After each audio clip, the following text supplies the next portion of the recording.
Hello, Mr. Merriman. How are you doing? Very fine, thank you. Welcome. It's very nice to have you here with us. Thank you. I understand that you travel a lot to many countries all over the world to meet with your customers. Yes. You are a renowned financial astrologer. Now I wonder, what is it in financial astrology exactly that drove you to choose this as a profession? The love of correlation. In financial astrology, you have the opportunity to see every day how astrology works. It changes every day, and markets make highs or lows or ups or downs every day. So I love the study of correlation, and financial astrology allows me that privilege. Okay. Can you give me one or two examples of it? Well, for instance, when I first got involved in commodities, I had the opportunity to mentor with Walter Bressert, a legendary cycles analyst. And he took me into the back of his house where he had his office and showed me charts of gold. And he said, "Ray, why does gold make these yearly highs or lows every time Mars goes retrograde and begins a counter trend move until the time it directs, which is 10 weeks later?" And this had happened 3 times. And it was happening right then as I met him in mid-January 1980. And so I was quite impressed to see that, yes, all those times prior to my meeting with him, Mars retrograde, Mars direct did correlate with the high or low of the year and a counter trend move that lasted 10 weeks. So you started to study it. I thought there must be something here. Let me find this out. Okay. And he followed up and said, "Look, if I give you these charts, can you find other things that exist as correlations between astrology and financial markets?"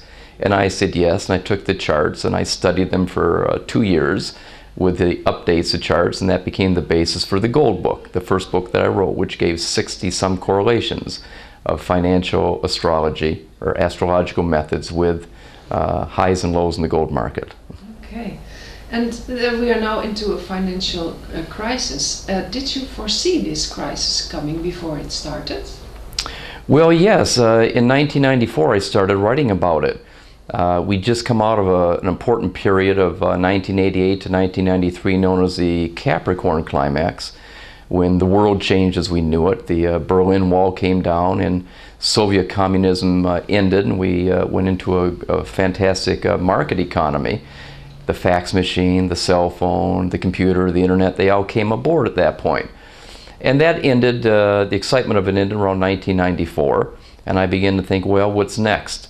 And I looked through the ephemeris and I saw Saturn going into Libra, Uranus into Aries, Pluto into Capricorn, all cardinal signs, making what we call a T-square. And I thought, that's very unusual. When's the last time that happened?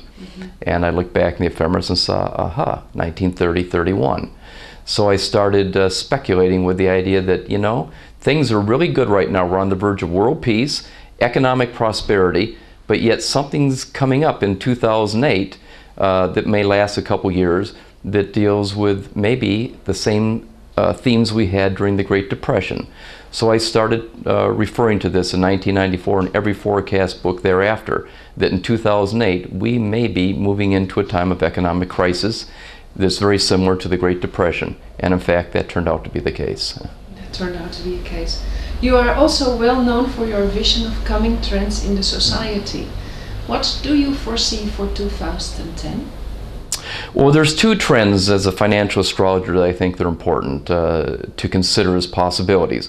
The first is the Chinese warn us about our current financial policies leading to excess speculation and asset bubbles. And I think they may be absolutely right, because Jupiter will conjunct Uranus in Aries, and all 3 of those principles are speculative. They represent speculation. Aries is speculative, Jupiter is speculative, Uranus is speculative.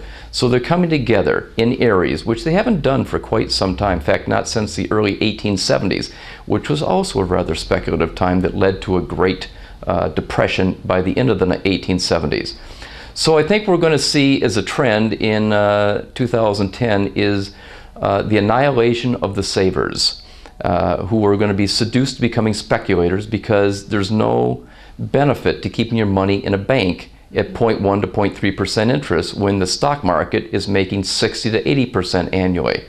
So I think you're going to see a big movement of savings going into the stock market, causing a bubble, causing this excessive speculation, which will then be followed by a prick of the bubble as interest rates rise to try to stop that. And so those people who are savers now will try to become speculators, but they're not professional speculators. I think they could be harmed quite a bit. The second trend is Pluto in Capricorn, which started in 2008, will go through to 2024. As the common man finds he continually loses money due to the shenanigans, if you will, of the investment community, the banking community, and the political community, he and she will want some kind of consequences for those who cause him to lose large sums of money. And so I think we're moving more and more into a period of inquisition and demanding of accountability and even consequences for the behaviors of those who cause these types of crises. Okay, did I hear you say the stock market rise of 60 to 80%? That's what it was in 2009 from the low of March to the end of the year. And it could continue. It could continue. It could continue in 2010 to 2011. Yes, there'll be downs along the way. I think you got a somewhere of an 8 to 20% decline, maybe one or two of those happening in 2010. But there's also the possibility of the market going up another 60 to 80% again from those lows, maybe more.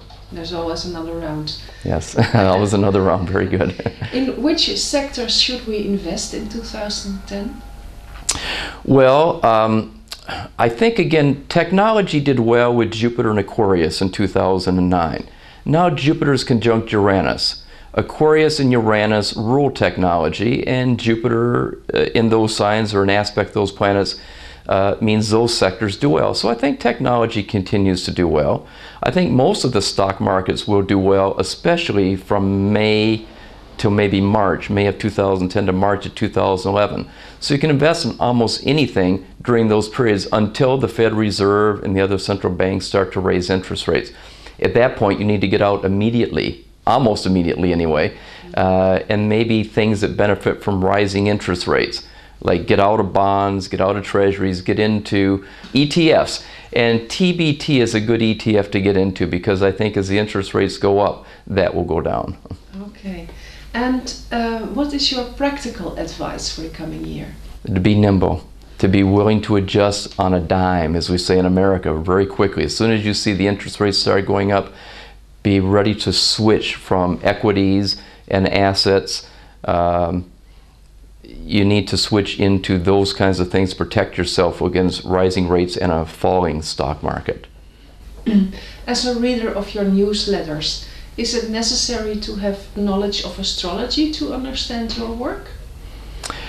It's not necessary. It is helpful because I do occasionally talk about astrology, especially in the free weekly report. But in the subscription reports, no, I don't talk too much about astrology, and I'm more or less interpreting in it. And even if I do mention astrology, I'm going to interpret what it means to the investor and the trader. So it's not necessary, but of course it's always helpful because it enhances your understanding of what's going on from an experiential point of view too. Okay, thank you. How can people get in touch with your visions on a regular basis? Well, the most affordable way is to read the free weekly column that's in 7 different languages, in Russian, Japanese, Dutch, German, Spanish, Serbian, and English. And you can read that on my website or your website at markettiming.nl or MMAcycles.com. If they want to be closer to the market, since the free weekly report really doesn't give forecasts or predictions, but if they want to know how to approach each week as a trade, I would suggest a weekly report or the daily report. If they're more of a position trader for at least 3 weeks or longer, they may be more interested in the MMA Cycles report, which comes out monthly. Okay. Thank you very much for being here with us, Mr. Merriman. It's my pleasure. Thank you, Irma.